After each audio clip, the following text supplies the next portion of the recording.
All right. Happy Monday, my beautiful people. It is, of course, that time that you guys have all been waiting for. It's Reality Check Mondays. We're here checking in at 8 o'clock. Now, if you're in the know, you know that we actually started yesterday. There was a reality check yesterday that was a partnership with the Black Women's Health Imperative. And we're excited to be continuing that conversation today. We are talking about, actually, yesterday was National HIV Testing Day. And as African-American women and this outlet representing African-American women, we really wanted to make sure that we continue the conversation a little more into this week so that we get people thinking about it and talking about it and conversing about it, all that good stuff. So tonight's guest, I'm so excited to welcome today. She is a face that you will definitely recognize from television, but we do a lot here. We had Eva Marcel and Dr. Dunn, but it's good to connect the coast. So we have our Long Beach, California, beautiful girl, actress Jennifer Freeman is joining us tonight. Welcome. Hi. Thank you so much. Welcome to Reality Check. How are you this Monday afternoon, I guess, there in LA? Yes, it is Monday afternoon. I'm really great. Thank you. Well, we did notice that we are matching, so that's a good that's a good sign. We both are in peach. I mentioned that that you're from California and you have that California girl feel to you. Like, do you love living there? Have you always consistently known you wanted to stay there? Yeah, I'm from Long Beach, California, but I moved to Burbank, to the Valley, when I was probably about 13 or so, and I've been in the Valley ever since. But I love the weather. I mean, the beach. Yeah. It's like 100 and something, and it's just it's amazing. So yes, I'm definitely a California girl. Well, nice. Well, we're here in Atlanta. The weather is hot. We do not have a beach anywhere near here. But I love Atlanta, though. Yeah, well, you gotta love Atlanta. We've got so many great things, but the one thing that we are missing is definitely the beach. Yes. Definitely that proximity to water. But again, we're so excited to have you as a part of this conversation, rolling out, partnering with BWHI, and really talking about HIV and AIDS, because it seems like we've kind of, I don't want to say forgotten about it, but I think people definitely, with everything else going on, especially the last couple of years, the last year and a half with COVID and people, us all dealing with being in our houses and then out of our houses and not really knowing if we're safe around each other, just from a virus. I think that we have definitely stopped talking about the importance of knowing our HIV status. Would you agree with that? I would totally agree with that. It's like, our health is more than COVID, right now. So this is a really important conversation to be had. Absolutely. We talked yesterday and I mentioned I had Eva Marcel and Dr. Dunn, who is the founder of Less Beehive, an HIV advocacy organization. And one of the things that we talked about that I thought was so interesting, even when we started thinking about having this panel, is how we were taught as, African Americans about sex, and especially as women. Like, what was that first conversation about sex like with you and whoever had it with you? Do you recall that first conversation? Yes, I do. So I grew up, my mom was, she was a single parent, and, she did the best that she could, but like talking about sex, and it was just like, don't do it. Right. Every time it was like, just don't do it. Don't ever do it. Like, but why? What happens when you do it? Like, what are the consequences? Like, all these different things. So the conversations, the information that I learned was from my friends, which is not great, or from movies and television. And, so it's like a lot of misinformation, and I don't think until I was older that I really, researched and like began to really figure out like what, what it really was, and how to protect myself and just all of that. So I'm a mother of an 11-year-old girl. Yes, she's beautiful. She's a beautiful Bella, right? Yes, Bella. And so I have decided to start having that conversation early. I actually had the conversation with her about sex and just everything when she was about 8 or 9. And, I think it's relative to, everyone's maturity level is different, but I felt like at that time she was mature enough to be able to handle it. And she was, watching shows. And I know that, the shows and the movies and, it's a lot of children programming is sexualized, And so I was like, okay, we are going to have this conversation because I want you to have the right information. I don't want it to go how it went with me, Right. and just not knowing. And just so that she can be aware of, like, it's not just about not having sex, it's about being safe and about, like, okay, what happens if I'm not just about getting pregnant, not just about, sexually transmitted diseases. What are those? It's also AIDS. It's also, it's like, it's a really big thing. It's not just something that has been like glamorized, in entertainment. So. Yeah, no, that's good. And I was going to ask you what was the conversation that you had with your daughter. And it's funny because when I was thinking about this conversation, I remember watching My Wife and Kids, of course. And, that show, there was obviously the presence of teenage sex happening because your brother, your television brother, had a girlfriend that got pregnant, right? So that was kind of like, there's that introduction of teens having sex, and maybe this isn't the best thing, or this is how we deal with it. But a lot of times it's just like, don't do it because we don't want you to get pregnant, right? Exactly. It's not necessarily because there are other things that can happen, besides just getting pregnant. It seems like that's the biggest thing that people are usually focused on. And, HIV and other things kind of just go under the radar because parents and, people are usually so afraid of the pregnancy, issue. Yeah. And I agree. And I think that me having that really raw and honest conversation with my daughter, she was like, oh, like, it wasn't just about getting pregnant. It's like, I can get these things that are going to last a lifetime, so it's, it's empowering them to make the best decisions for themselves. She has that in the back of her mind now. And like, that's why, you have to be, really careful, and it should be, in a committed relationship with one person that you trust. I mean, if you guys can go get tested together, that would be even better. Right. Just to know, like, this is like what we're doing, abstinence is, the best way, but just empowering them to have the information to make good decisions for themselves. And I think that's like, talking to a lot of my friends, that was something that I don't know if that generation, like, they just like didn't want to talk about it. Yeah, no, absolutely. It's hard. And I wonder, that's another point, because we know sometimes even when women do know, they are not comfortable bringing up to a partner, asking them their HIV status. And like you mentioned, like getting tested, suggesting they get tested together, that can be difficult, especially for women. I think that are kind of, we're kind of taught to cater to our partners a lot, so being able to be bold enough to say, hey, while we're on this subject, or even while we're not on this subject, do you know what your status is? Like, right. How do you think that, because not just for young women, but I think even adult women have a really hard time with that conversation with their partner?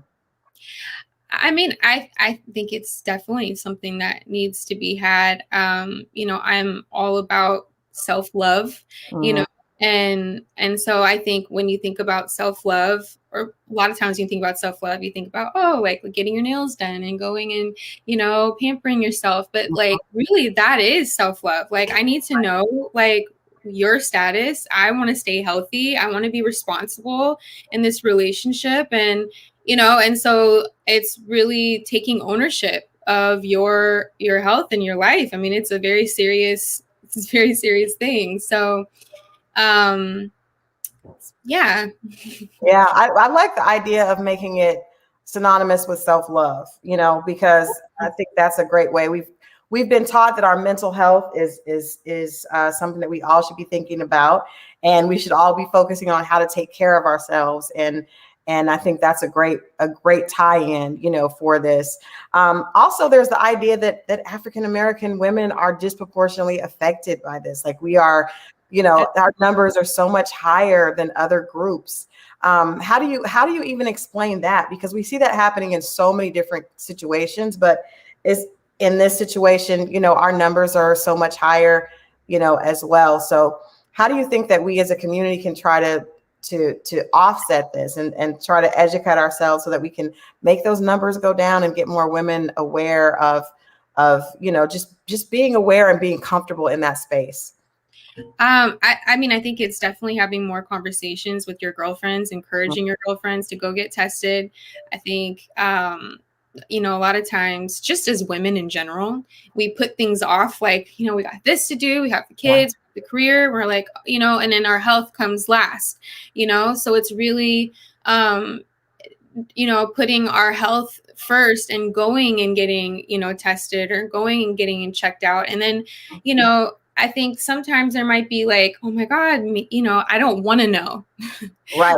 Because I don't want to know because I messed up or whatever. But, like it's you can't treat something that, you don't know that you have, and I think it's like the earlier you catch things, you can, really do something about it. Right.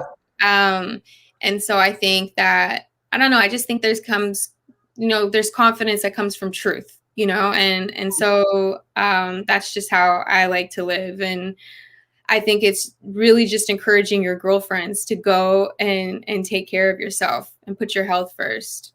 I love that. Confidence. Yeah, I love that. I love that quote. I think that's our reality check for today. I want to make sure that if you guys are tuning in, we have the hashtag Own Your Ish. Of course, this is a collaboration with Rolling Out and Black Women's Health Imperative. And actually, there's a great PSA starring Keisha Knight Pulliam that I want to play right now that kind of speaks to what you just shared. So I'm going to play this 60-second video, and then we'll talk more about what Jennifer Freeman has going on right now. You own every room you walk into. You live with no regrets, and you own your decisions. I see you doing your thing, sis. You own your ish. But you can't stop there. You gotta own your sexual health too. If COVID taught us anything, is that we should be beyond playing games when it comes to our health. We have a right to advocate for ourselves. But what does that even look like? It looks like not believing you know everything about the one you're with. It looks like keeping your entire prevention routine on lock. Condoms, absolutely. PrEP, daily. But we can't forget about getting tested and asking about status. So before you even think about getting with them, think about you. Look, you don't want to have this conversation with yourself later.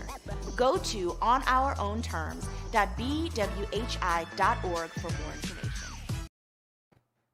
All right, and I want to mention before we go any further that the Black Women's Health Imperative is giving away free HIV testing kits in honor of this time period. This is the day that was yesterday, but there are still tests available. So if you're interested and you want to know your status, you can do it from the privacy of your home. You can go to onourownterms.bwhi.org and you can order your own free HIV testing kit. So that's great on their part, because I think a lot of it is just people not feeling comfortable or not, just right. So being able to do that and then, being able to live in your truth. And usually the fear of something is so much worse than the actual reality of it. So I definitely hope that women go ahead and follow up with the website and get your free test. It cannot hurt.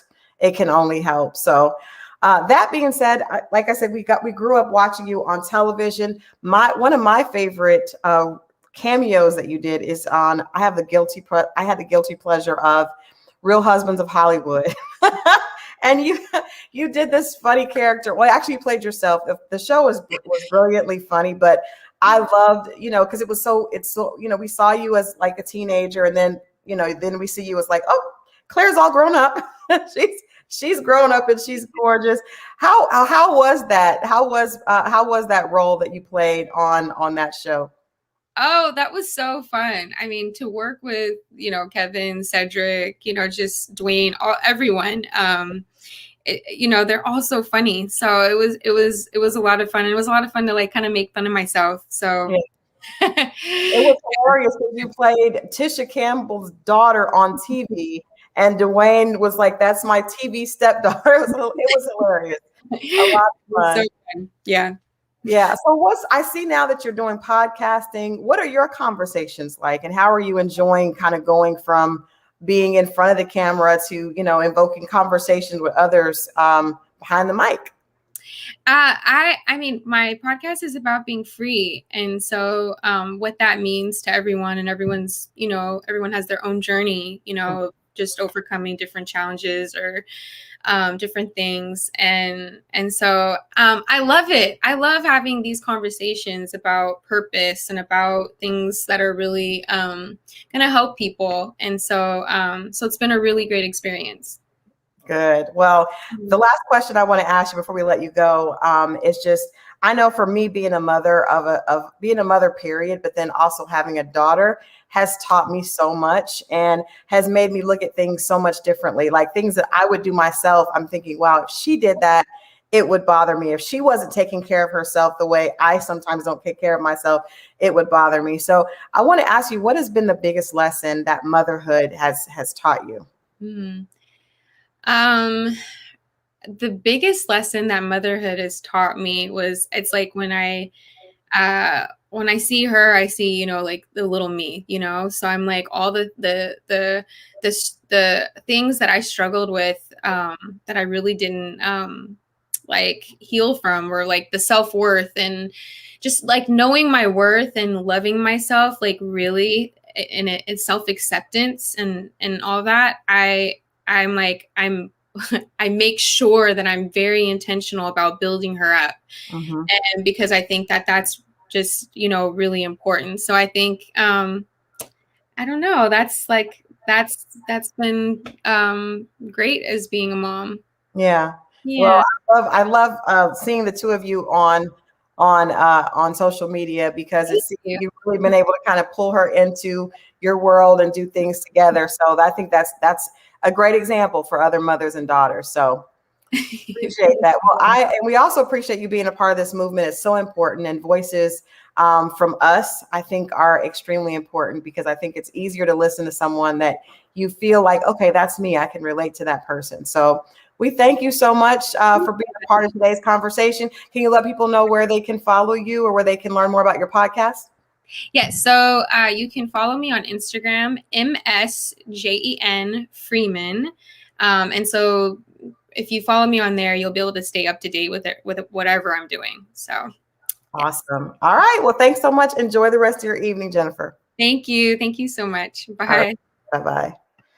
All right. Well, thank you guys for tuning in as always. Now, don't go anywhere. You all know that we're coming right back to back reality checks on Monday. And tonight's second guest is a long awaited one. We are talking to AJ himself, Ready to Love. You guys saw the finale. We're going to have that conversation. But I'm so glad that we got a chance to kind of continue that conversation with HIV testing, because it is really, really important. We cannot let up on any part of our health, ladies. So we've got to make sure that we're getting tested. We got to make sure that we are standing up for ourselves with partners and asking them if they know their status. If they don't have an answer, making sure that you suggest getting tested together. Remember, you can go to the website onourownterms.bwhi.org and request your free HIV testing kit. Definitely something that you can do with your partner, so that the two of you have a closer interaction and encounter, and you can both know your status. So with that being said, I'm going to get out of here, but I'm going to see you guys right back here at 8:30. All right. This has been Crystal Jordan, the first half of Reality Check. I'll see you soon.